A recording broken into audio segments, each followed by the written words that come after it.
Assalamu alaikum dear students. Today we are going to discuss about some basic facts about sentence.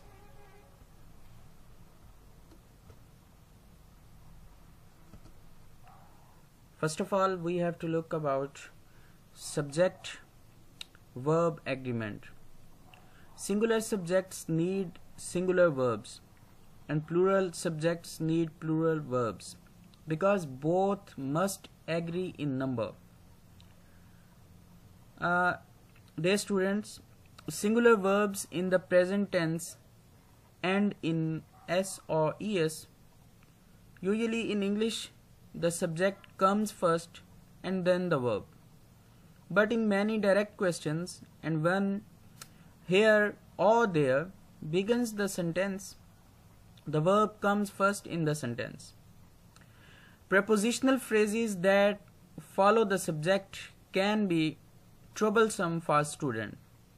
Nothing in the prepositional phrase can be the subject of the sentence. Always eliminate prepositional phrase first and then find the subject and verb. For example, everyone in our company plans or plan to go to the company picnic on Saturday. Dear student, now delete the prepositional phrase in our company. Find the subject everyone which is singular. Choose the singular verb plans to agree with the singular subject. Here is or are the announcers for the local charity benefit taking place today. Basically, announcer is the subject. Now choose the plural verb are to agree in the number with the plural subject announcers. Here is never a subject. Now we have to look modifiers. Dear students, dangling modifiers do not have anything to describe.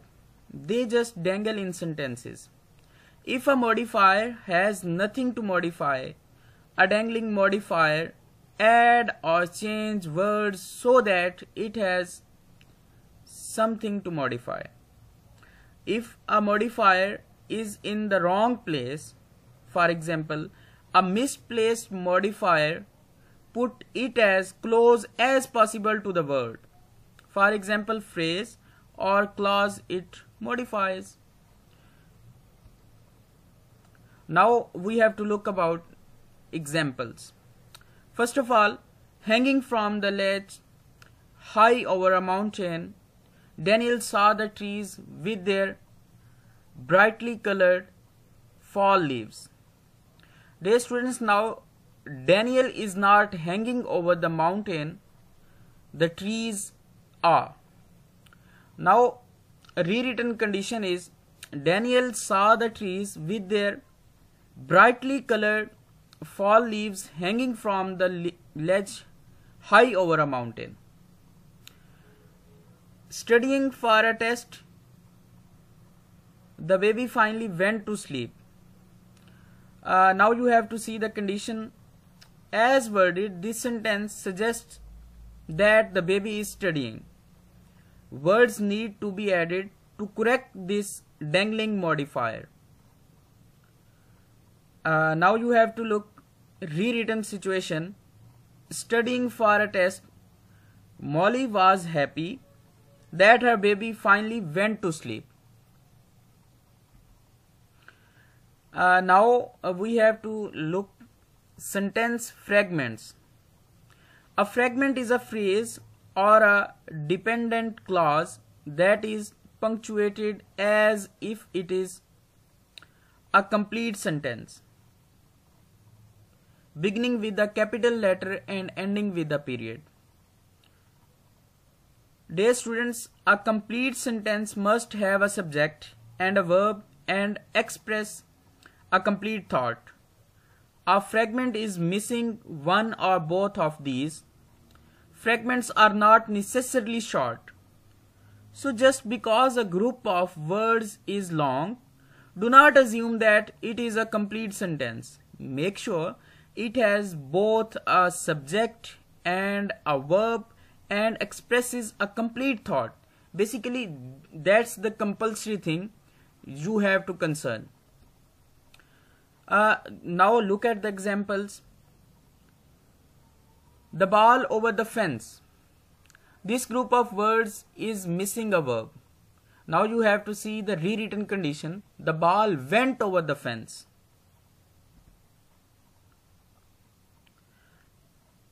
Comma supplies. A comma supplies occurs when two complete sentences have a comma between them. A comma is not strong enough to stand alone as sufficient punctuation between two complete sentences. A complete sentence contains both a subject and a verb and expresses a complete thought. Dear students, there are 4 basic ways to correct a comma supplies. Put a period between the two complete sentences, making sure that the first letter of each complete sentence is capitalized. Use a comma plus an appropriate coordinating conjunction, such as you can say for, and, nor, but, or, yet, or so between the two sentences.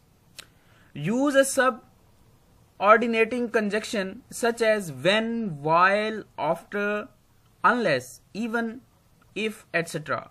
to turn either the first part or the second part into a dependent clause. If the dependent clause is the first part, put a comma after the entire dependent clause. If the dependent clause is the second part, no comma is needed. Dear students, you have to concern this. Use a semicolon between the two complete sentences. This is especially effective if the two sentences are closely related. Now look at the examples. The test was on Monday. She spent her whole weekend studying for it. Now look at the rewritten condition. The test was on Monday. She spent her whole weekend studying for it. A period was placed at the end of the first sentence. Coordination. Dear student, coordination is used to join two closely related sentences that are equal in importance. One way to join two closely related sentences is to put a semicolon between them. Another way is to use a comma and a coordinating conjunction between the two sentences. The 7 coordinating conjunctions are for, and, nor, but, or, yet, and so. Now look at the examples. Hina felt persuaded to score. Her team was just 1 point away from victory. Now look at the rewritten condition. Hina felt persuaded to score. Her team was just 1 point away from victory. Now this was rewritten using a semicolon between the complete sentences. Semicolon. The semicolon is used to separate two complete sentences. This may be accomplished simply by placing a semicolon between the two complete sentences or by using a semicolon plus a conjunctive adverb and a comma. The conjunctive adverb is to use to make the relationship between the two sentences clearer. Now look at the examples. Nadia ate the apple instead of the piece of cake. She wanted to lose weight. Now look at the rewritten condition. Nadia ate the apple instead of the piece of cake. She wanted to lose weight. This was rewritten by simply placing a semicolon between the two complete sentences. Subordination. Dear students, subordination is used when a writer wants to join two closely related ideas but want to emphasize one point more than other. In order to make one idea less important than another, a subordinating conjunction is used. A subordinating conjunction makes a sentence incomplete and therefore dependent on a complete sentence to finish the idea. Now look at the example. Bob hit the ball. This is a complete sentence. However, if although is added in front of Bob hit the ball, the idea is no longer complete. The addition of subordinating conjunction although makes the one complete sentence now dependent on something else to complete it. Dear students, now we are going to discuss parallelism. Parallelism is used to make all ideas in a sentence parallel or equal in structure. In other words, the same grammatical form is used for each idea. Each idea may be a noun, a verb in the same tense, an adjective, a prepositional phrase, etc. Parallel sentences are much smoother and easier to read than non-parallel sentences. Example, now you have to look at the example.